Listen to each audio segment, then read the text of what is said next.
Examples के बाद में पेज नंबर 380 पर एक एग्जाम्पल बेस्ड क्वेश्चन दिया गया है जिसके 4 खंड दिए गए हैं और आपसे कहा गया है कि ये जो अभिकारक हैं इन अभिकारकों की क्रिया के फलस्वरूप बनने वाले उत्पादों की संरचना आपको लिखनी है। तो ये क्वेश्चन भी पीछे जो हम थ्योरी पढ़ चुके हैं उस पर आधारित है।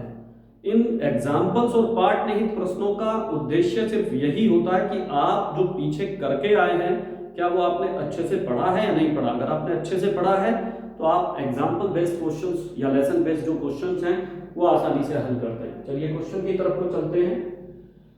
ये देखिएगा, बेंजीन की C2H5COCl से अभिक्रिया कराएं निर्जल AlCl3 की उपस्थिति में और CH2 की उपस्थिति में। तो एक रिएक्शन कराई थी फ्रीडल क्राफ्ट एसिटिलिन अभिक्रिया। दोबारा बता रहा हूं मैं, फ्रीडल क्राफ्ट एसिटिलिन अभिक्रिया। ये क्वेश्चन सेम उसी पर आधारित है। देखिए, किसी भी कार्बन से एक हाइड्रोजन और एक Cl -HCl के रूप में निकाल दीजिएगा, बाकी शेष क्या बचा उसको जोड़ना है।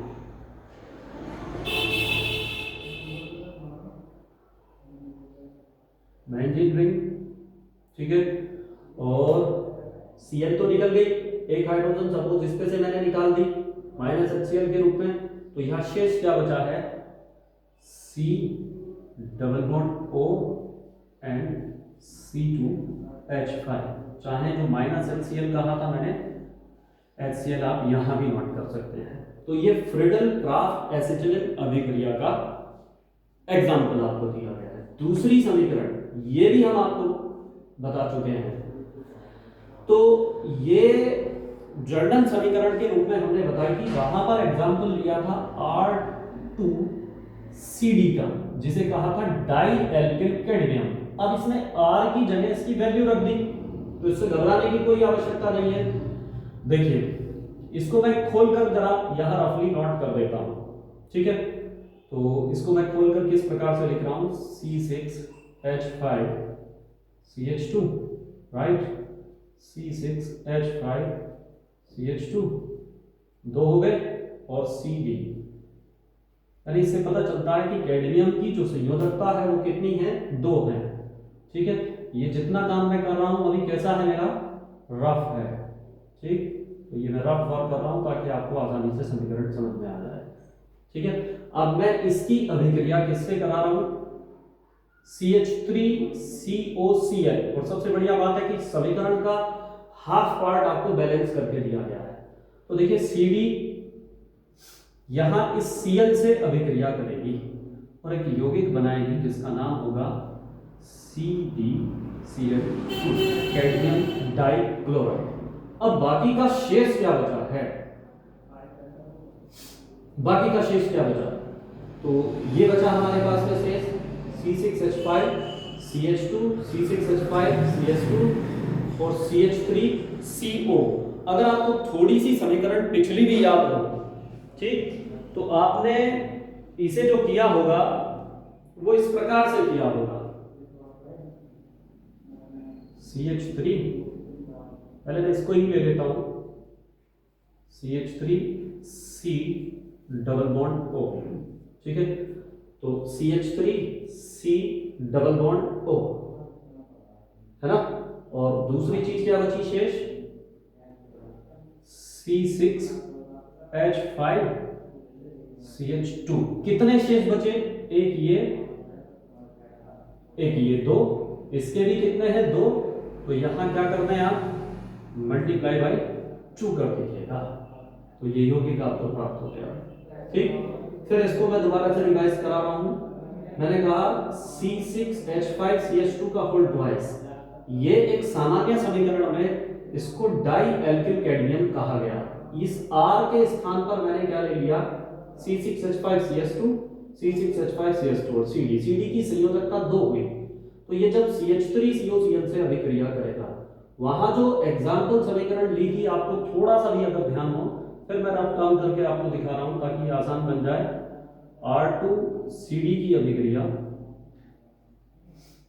जब हमने किससे कराई थी, C double bond O Cl से कराई थी तो यौगिक क्या बचा था शेष, एक तो CdCl2 तो निकल गया था, ठीक, तो यहां से RC double bond O, RC double bond O और R, ये हमें शेष प्राप्त होता है। मल्टीप्लाई बाय कितना कर दिया था हमने, 2 से मल्टीप्लाई कर दिया। तो ठीक इसी प्रकार से यहाँ पर एक R जो है वो CH3CO है, इसमें से लिया, एक R इसमें से लिया, और इसके कुल कितने मॉलिक्यूल्स प्राप्त हो गए, 2 मॉलिक्यूल्स प्राप्त हो गए। तो ये रिएक्शन भी आपको क्लियर हो चुकी होगी।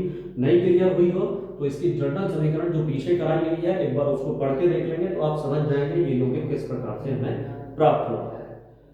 फिर आगे बढ़ता हूं, ये वाली समीकरण, ये एल्काइनों का जल योजन कहलाता है, ठीक है, और मैं लिख सकता हूं इसको बोलते हैं एल्काइनों का जल योजन के नाम से जानी जाती है, ठीक। और एल्काइनों के जल योजन के द्वारा आपको एल्डिहाइड और कीटोन दोनों प्राप्त होते हैं, ठीक।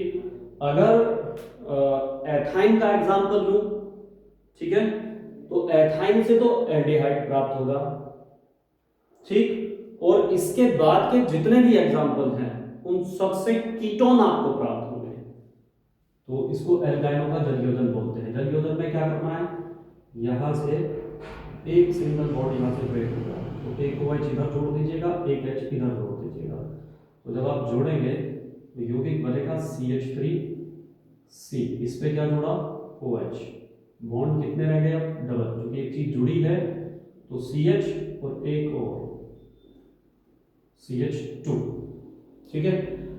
अब ये एक अनस्टेबल कंपाउंड है, एक अस्थायी यौगिक है जो कि मॉलिक्यूलर रीअरेंजमेंट के द्वारा ये क्या बना होती है, यानी वो अपने अणुओं को या परमाणुओं को प्रतिस्थापित करते हैं ताकि एक सही यौगिक के रूप में परिवर्तित हो सके, ठीक। इसको क्या बोलते हैं, मॉलिक्यूलर रीअरेंजमेंट, और ये एक आणविक प्रबंधन कह सकते हैं आप हिंदी में। तो आणविक प्रबंधन के द्वारा एक हाइड्रोजन यहां पर शिफ्ट हो जाएगा और यौगिक आपका शेष रह जाएगा CH3C double bond O and CH3, that is known as acetone नामक यौगिक आपको प्राप्त हुआ। तो ये कहलाता है एल्काइनों का जल योजन। अभी तक इसका कहीं कोई जिक्र नहीं हुआ, पहली बार है, तो इसको थोड़ा ध्यान से आप देखेंगे। ये समीकरण आपने पढ़ी है, this is known as Etard अभिक्रिया।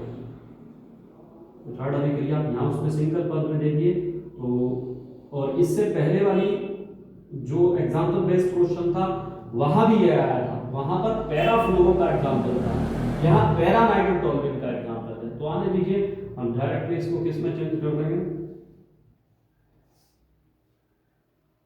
NO2 से हमें कोई लेना देना नहीं है, और ऊपर इस CH3 का परिवर्तन किस में कर देना है, CHO में कर देना है।